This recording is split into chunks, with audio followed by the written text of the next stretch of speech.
Welcome to Aunty K's, your favorite radical queer indigenous auntie, bringing you tarot every day.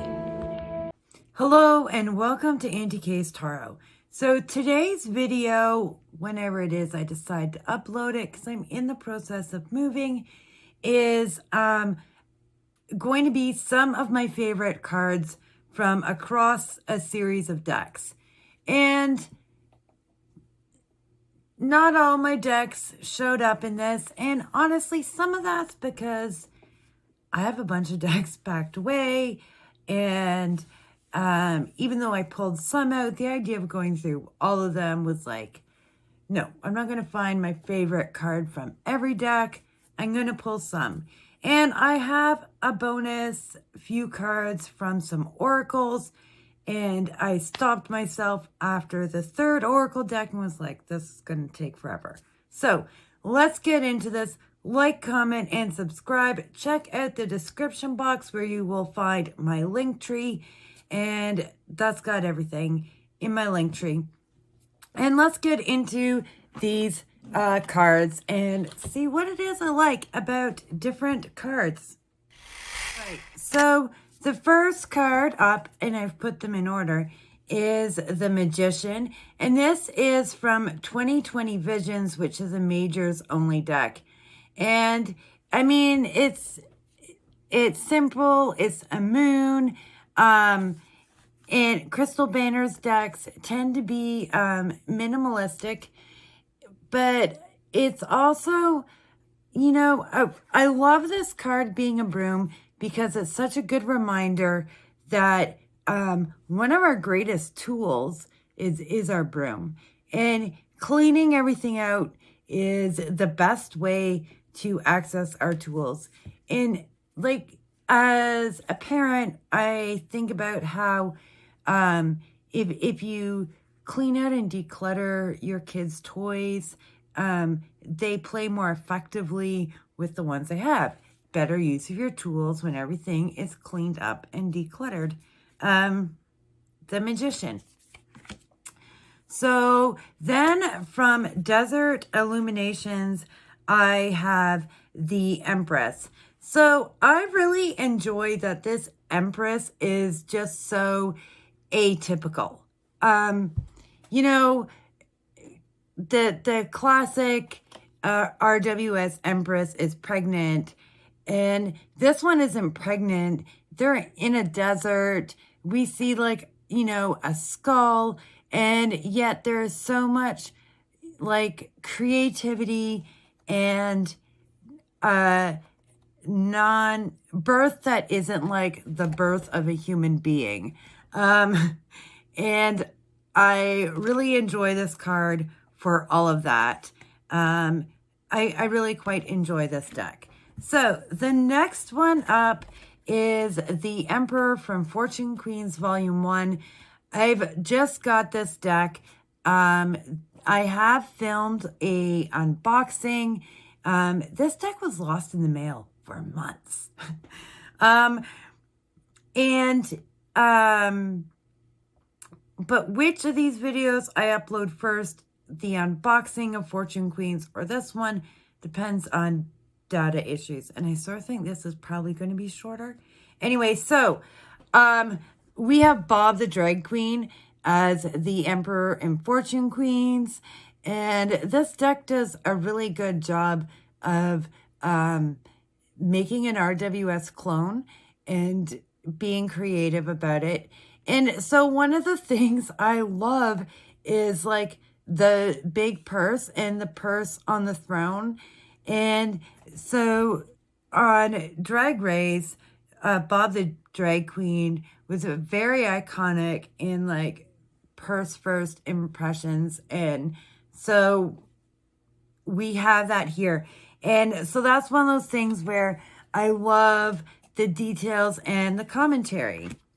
In Tarot Neocolonial de la Americas, the Hierophant card is a Pope with Ronald McDonald and Trump, and so many other things in this card. I'm going to come into the actual picture part. This deck, like, it was so hard to go through this deck and say which ones are the most. Or do I want to show or tickle me just particularly? So I really love the commentary on, you know, colonialism, neocolonialism in this deck, and that the Pope is blessing these horrific figures. It says so many things about colonialism and its religion in so many ways that this deck speaks the truths that I understand, and brilliantly with humor and art, and is brilliant. All right. So again, we have 2020 visions, and we have the Hanged Man, which is a sensitive content warning. And I really enjoy that for the Hanged Man. I think that's funny because so often, you know, accepting a fresh perspective, we have to battle with, like, being our own Facebook, Instagram censors, and being like, oh, sensitive content, I can handle this new perspective. And so I really enjoy that from 2020 visions. From Dream Vision Tarot, we have the Devil card. The art is brilliant. The art is brilliant. Like, the two people create the devil. What's the background? What's the foreground? Art like this has always impressed me. You know, it's just always impressed me. My adopted brother and I were both really into art, but really different art. And he was a big Escher fan. And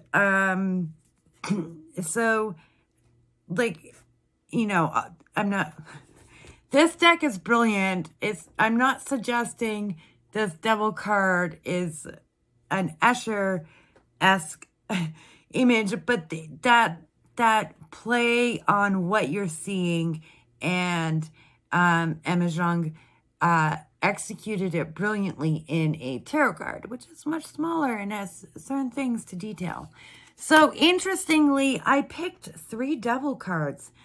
So sometimes I picked the same card from multiple decks. And even more so, I had a pile of maybe, and none of the maybes happened because I was like, whoa, cut it down. But they really contained a lot of doubles. So 3 Devil cards. So we have the Devil from Tarot Neo-Colonial de la Americas. All right. So, and I just love so much about this. And I don't know how much of it is going to really show clearly in here. But these, like, 2 settlers are chained to their phones and Fox News. So I really enjoy this Devil card. And on a very similar take, we have the Next World Tarot's Devil, which says justice is not blind when silence equals profit. And I love that so much. It takes me to the hear no evil, see no evil, speak no evil, pacifism, all that stuff that is so incredibly violent because it upholds white supremacy, oppression of all kinds via its silence, via its not hearing, via its not seeing. And so in so much imagery, again, going on in both these cards. You know, this is what the global South has to say. I get Christy C. Rhodes is, you know, lives in the so-called United States, your borders, whatever, but folks of the global south so accurately know how to tell you this is your real devil, FYI. Really enjoyed that. So then from Desert Illuminations, we have Judgment, and it's a UFO bringing up a cow. And so this turned out to be a repetitive theme that I enjoyed from Desert Illuminations, is this commentary on human supremacy by the use and placement of the aliens in this deck, primarily in the Pents suit, but in other places too. Judgment. I just love that Mystic Medleys has not just my one and only happy squirrel card, but a sad squirrel card. Oh. So, I think I totally got those spaces backwards, but, my happy and sad squirrel cards are cards that make me happy. I enjoy them, and, I kind of treat them like good luck, bad luck cards. It's not long-lived, but it's there. So, back to Tarot Neo-Colonial, we have the Three of Wands, and I love the commentary on colonialism, neo-colonialism, as the brown migrant is saving their white Jesus. And in the Four of Wands, where the white farmer and his son are having their happy, lovely life, as the brown woman works with a baby on her back. Okay, Seven of Wands from Mystic Medleys. The tightrope is probably the most perfect description of the Seven of Wands. It just, you feel like you're on a tightrope. And, you know, you accomplish it, and that's awesome, but you still either have to get down or get back across, who knows. Anyhow, they're also only halfway across that tightrope. And back to Tarot Neo-Colonial, the Eight of Wands. You know, when we're talking about what's fast and what's speedy, is it always good? It can be pretty destructive. Extraction, which is a heavy part of, well, not a heavy part. It's why colonialism, neo-colonialism is around, for resources, free, fast resources, stolen from and pillaged from somewhere. So again, Desert Illuminations, we have the Knight of Chilies or Wands, and that's just because I love that they're the Knight of Chilies on a buffalo. The imagery of this card just makes me happy. It just makes me happy. And the colors. So my favorite colors happen to be turquoise, brown, and pink. Not a hot pink, almost red, but I happen to quite like hot pink. And Mystic Medleys, the King of Wands, as a director, that's exactly how I envision the King of Wands. It's exactly how I envision the King of Wands. So I enjoyed that. From the Fortune Queen's Tarot, the Three of Cups, which is Rolaskatox. Not that I was huge fans. Like, honestly, I don't usually cheer for the White Queens unless they super, super impress me. But it is a great Three of Cups. And it's a great Three of Cups. I'm no shade on them. They just, you know, there's so many racist, white, straight fangirls of Drag Race. Somebody needs to cheer for everybody else. So that's all. Back to the point. You know, they're in like a competition that for them is the biggest competition ever. And they're all in there together and they're best friends. Three of Cups. But you know what? Only one person can be a winner. So that's a commentary on the Three of Cups I happen to really enjoy. From the Magna Tarot. In the Magna Tarot, everywhere where the traditional RWS has a man, they have a woman, and vice versa. Whereas a lot of times you get decks that are like there's too many men in tarot. So everyone in this deck will be a woman. But in this one, they just switch them.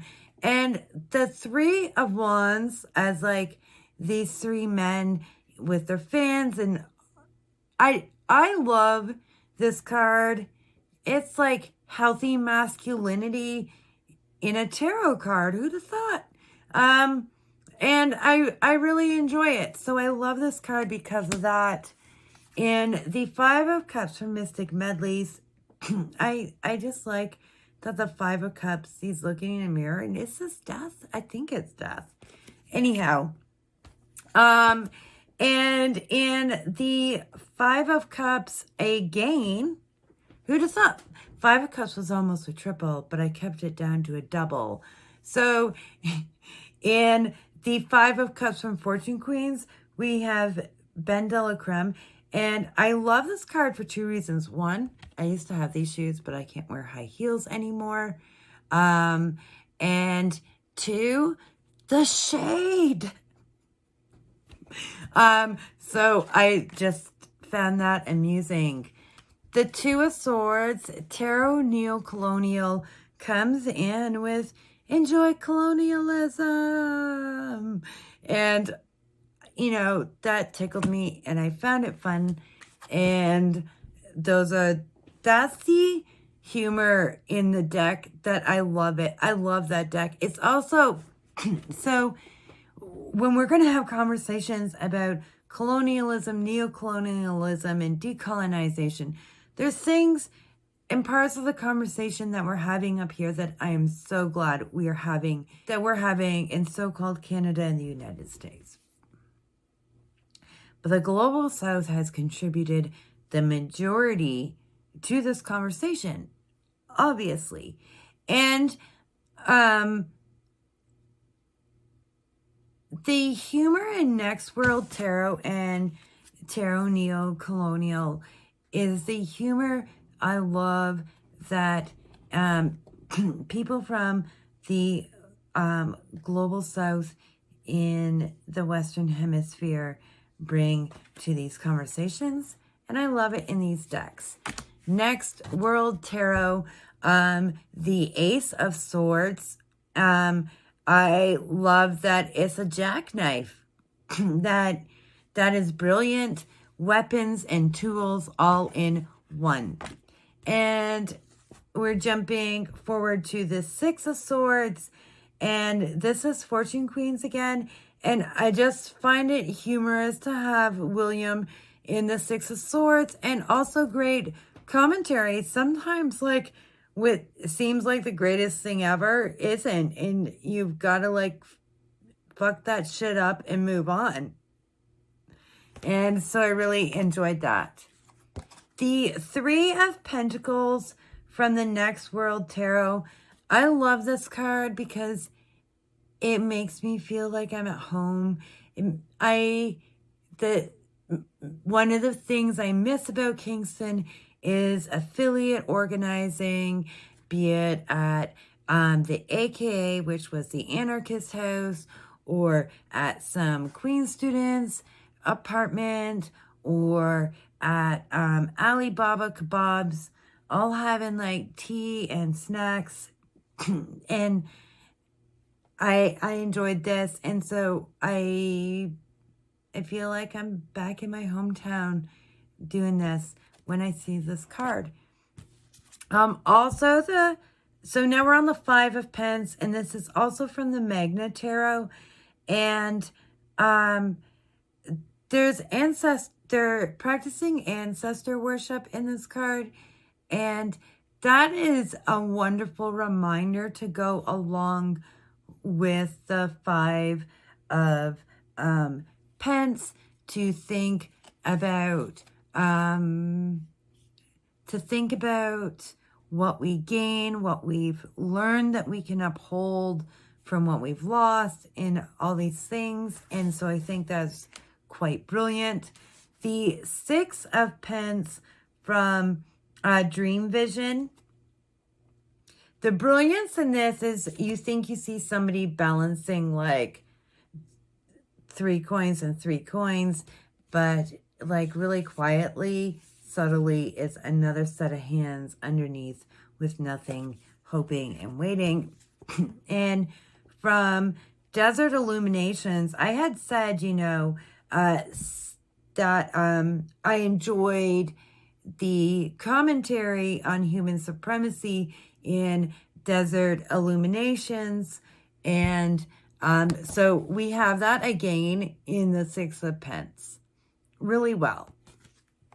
Next World Tarot's Seven of Pents is a card I love because I feel like I relate to it.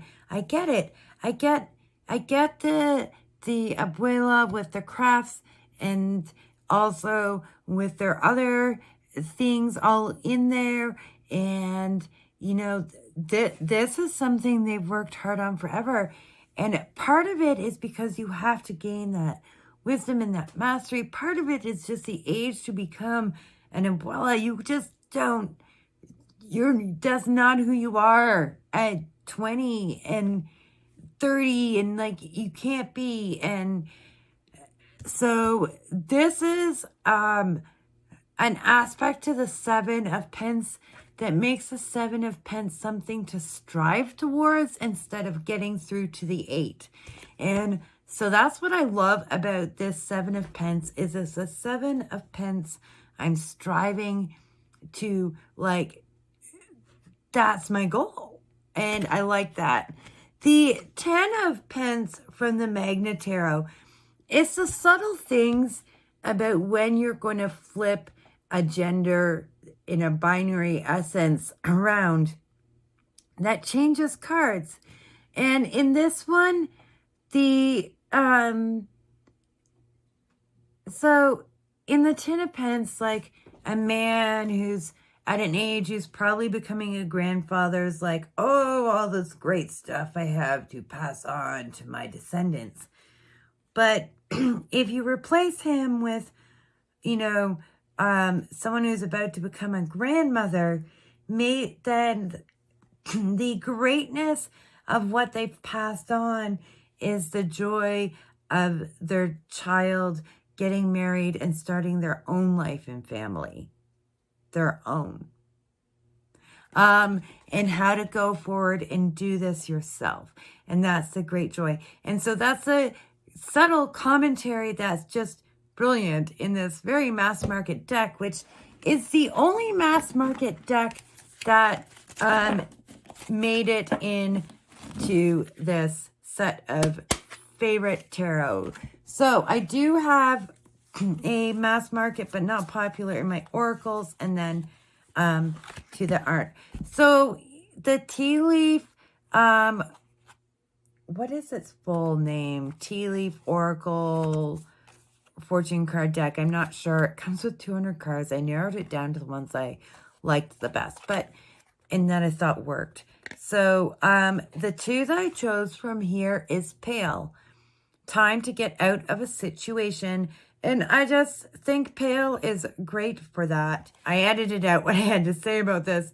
Most of what I love about this card, Frying Pan, Troubles and Accusations, is from an Indigenous perspective that I don't want to unpack for a largely non-Indigenous audience, but it makes me laugh and I love it and think it's great.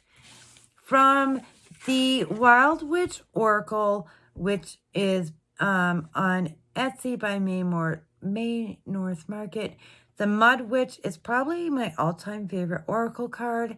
It's okay, things aren't clear. It gives you time to make the right decision. I really, really enjoy this card.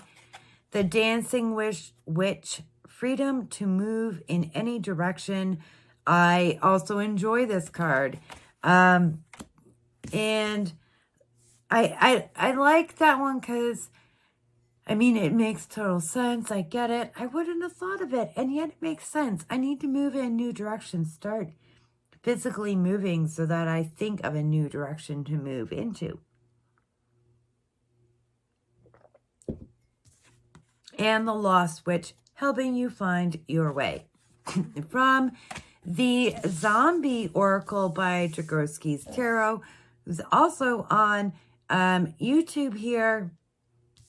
I love this Oracle deck. So use it, brain. I love this. As somebody who, one of my nicknames is Google, or depending on the person's age, Aunty Google. I would love to draw this card and tell you how you need to use your brain. And I enjoy using my brain, and it's fun. And company, again, this is hilarious. And a good reminder that company isn't always something we want. A really good reminder for someone who's Gemini in the 11th house and thinks, I want social, social, social. But I actually do need downtime. Company is awesome. And sometimes it's not. One of my first readings with this deck, I drew a predictive reading. And yep, 15 minutes later, but it was company I wanted. And false safety. I love this card because we need a false safety card in our oracle decks when we're reading for people, especially if it's a relationship readings. You know, so much of this. So those are some of my favorite cards that I have amongst the decks in my collection, and I hope you enjoyed them. This video turned out long. I will upload it sometime, probably after May 20th. If I'm lucky, I might have a chance to upload it tomorrow. We'll see how that goes. But like, comment, and subscribe. Check out my description box. And please let me know what your favorite cards amongst all your cards are and why. Talk to you all later, folks.